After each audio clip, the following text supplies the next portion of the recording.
Alright guys, so today we're going to check out the brand new Skullcandy Hesh ANC. And when I say brand new, I mean it's so new that it's not on their website, it's not on Best Buy's website, which I actually picked these up at Best Buy in the store. I just happened to stumble across them. I didn't even know that this was a pair that was available. Now I did find them on Target's website, which I will link in the description below, and as soon as they become more available, I will update those links in the description.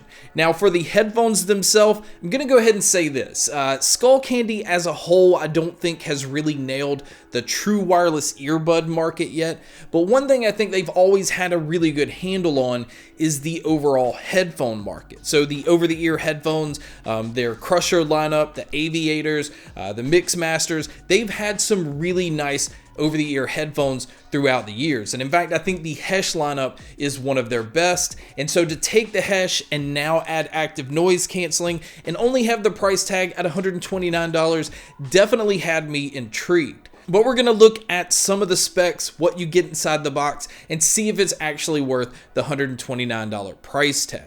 Now I do want to start with the fact that these do not work with Skullcandy's app, so you're not able to EQ these, and it doesn't have the hearing profile like some of the other headphones have. So you really do just get the sound that they have right out of the box, so you're not able to EQ these unless you're using a third-party app, but it does have the tile tracker built in, which basically means through Tile's app, you have the ability to locate your headphones if you're not sure where you left them. So that is a very nice feature that Skullcandy has in a lot of their newer headphones, and it's nice to see that they have them included on these.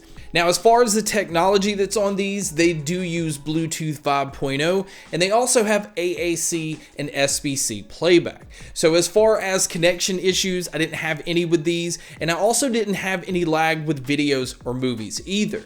Now, as far as what you're getting inside the box, it does come with a carrying pouch. Now, for the $130 price tag, I still would like to see a hard case included, but the carrying pouch that it does come with is very nice. Now, also in the box, you get a 3.5mm headphone cable. That way, if you're going to use these wired, you have the ability to do that. And then as far as the charging cable goes, it comes with a USB-C cable. Speaking of the charging cable, battery life is also really good on these because on a full charge, you can get around 22 hours of use. And if you do happen to pick them up and they are dead, it also has a rapid charge feature where a quick 10-minute charge will get you 3 hours of use. Now moving over to looking at the headphones themselves, I have the black model here, and I'm not really sure what all colors are going to be available yet, and that's mainly because there's not a lot of information online yet. But with these being a pair of Skullcandy headphones, I'm sure they're going to be available in a few different colors.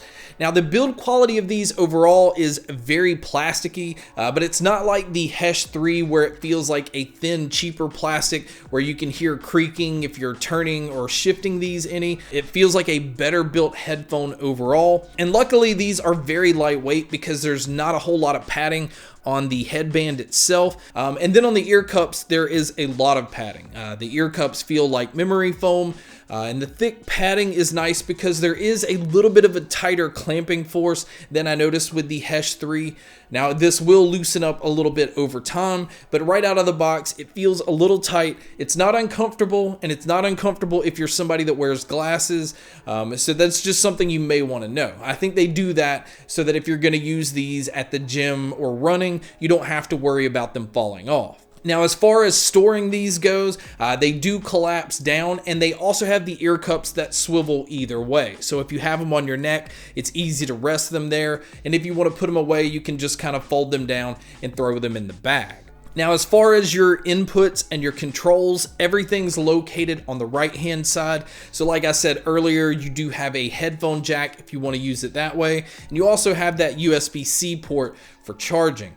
Now, as far as the buttons go, I am happy to say that they control everything, but I do wish that they separated the buttons a little bit more. I think the buttons are really close together, and it's almost like one solid piece of material, so it makes it very easy to hit the wrong button, or you kind of of have to feel around a little bit, and I wish that it was just separated a little bit better so it would make it a little bit easier to find what you're trying to do. Now on the headphones themselves, you have the ability to switch it between noise canceling on, noise canceling off, and they also have an ambient mode that I'm going to tell you works extremely well on these. They're using 4 microphones and it just picks up your environment very well. It's easy to carry on a conversation without having to take the headphones off. And again, if you're going to use these outdoors, it's very easy to hear your surroundings so that you don't get ran over. And I really like this feature. And speaking of the microphones, the noise canceling is very impressive on these.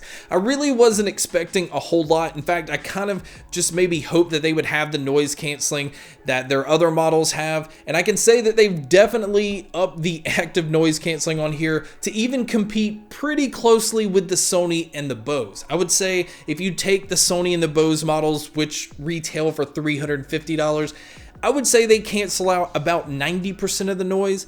I would say that the Hesh active noise canceling headphones come close to blocking out around 80%. And what's so impressive about that is the fact that the Hesh ANC is $130, where the Sony and the Bose are $350. So for over $200 less, you can get a pair that competes very closely in active noise canceling, which is what a lot of people are interested in. Now, also speaking of the microphones, I think they do a very good job for phone calls. I think a lot of people are going to be very impressed with the sound quality on these, but you guys can be a judge by listening to a test here. All right, guys, so here is the mic test using the Hesh ANC. Again, I think it does a very good job of picking up my voice. I even feel like it picks up my bass tones very well, but this is what it would sound like if you were to take a call. And now here is a mic test with the crowd noise being played, which you can hear here.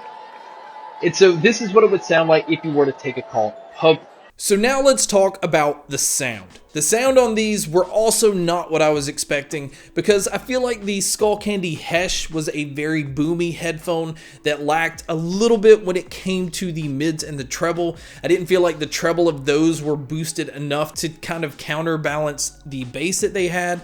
But I can easily say that the Hesh ANC is a very nicely balanced headphone, and I don't mean a flat sound signature by any means. This is a very robust sounding headphone.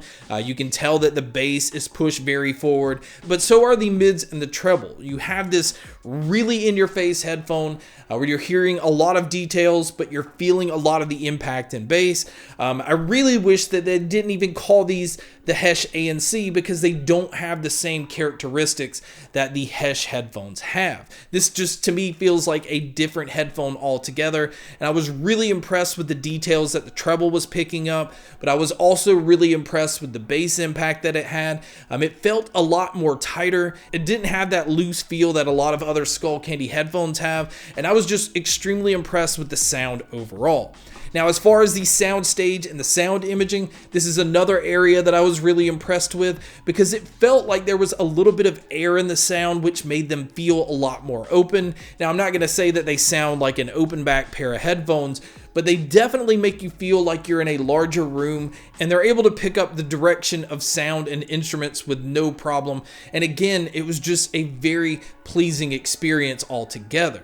Now, as far as some of my cons with these, I really wish the button placement was done a little bit differently. I do wish that they worked with Skullcandy's app. That way you have some people that may want a different sound signature or want to tweak the sound, and it's just nice to have that ability without having to download a third-party app. And then my only other complaint is maybe a little bit more padding on the headband, and that's mainly because it doesn't feel like there's a lot there, and some people might experience some discomfort over longer periods of time, but overall it was an extremely comfortable headphone with incredible sound and very impressive active noise canceling, and I'm still kind of surprised that you can get these for $130 considering how close it is to the Sony and Bose models. But guys, that's my video on the brand new Skullcandy Hesh ANC. Thank you so much for checking out this video. Thank you so much for checking out all the other videos. And as always, make sure to stay tuned for more.